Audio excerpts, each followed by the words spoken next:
Pour célébrer la fête nationale du Québec, des centaines de personnes se sont retrouvées au parc de la famille à Sainte-Adèle. L'occasion pour les participants de profiter de diverses activités, comme des jeux gonflables ou encore des ateliers de maquillage. C'est une super belle fête pour la famille, avec toutes sortes d'activités gratuites pour les enfants. On a beaucoup de plaisir à venir ici à chaque année. Mais c'est aussi pour célébrer la fête du Québec en famille, puis avoir du plaisir ensemble. Cette année, la ville avait choisi de rendre hommage à une figure emblématique de l'histoire sportive québécoise, comme l'explique Sophie Charpentier, directrice générale de Sainte-Adèle. Parce qu'il faut dire, c'est que la thématique cette année, c'est le hockey, 75e anniversaire de Guy Lafleur.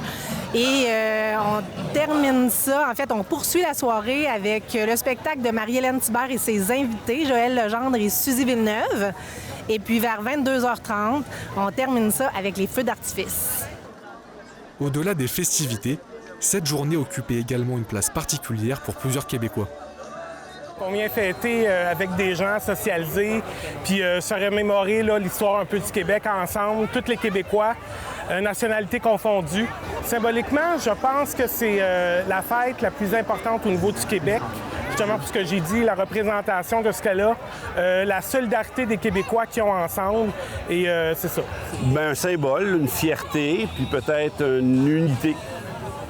On se rassemble, c'est la journée où est-ce qu'on se dit, bon, on est tous un ensemble. Alors, c'est peut-être le moment d'y penser.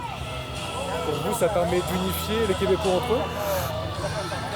Les Québécois, le Québec, oui, en termes d'espace, de nation, de peuple, si on veut.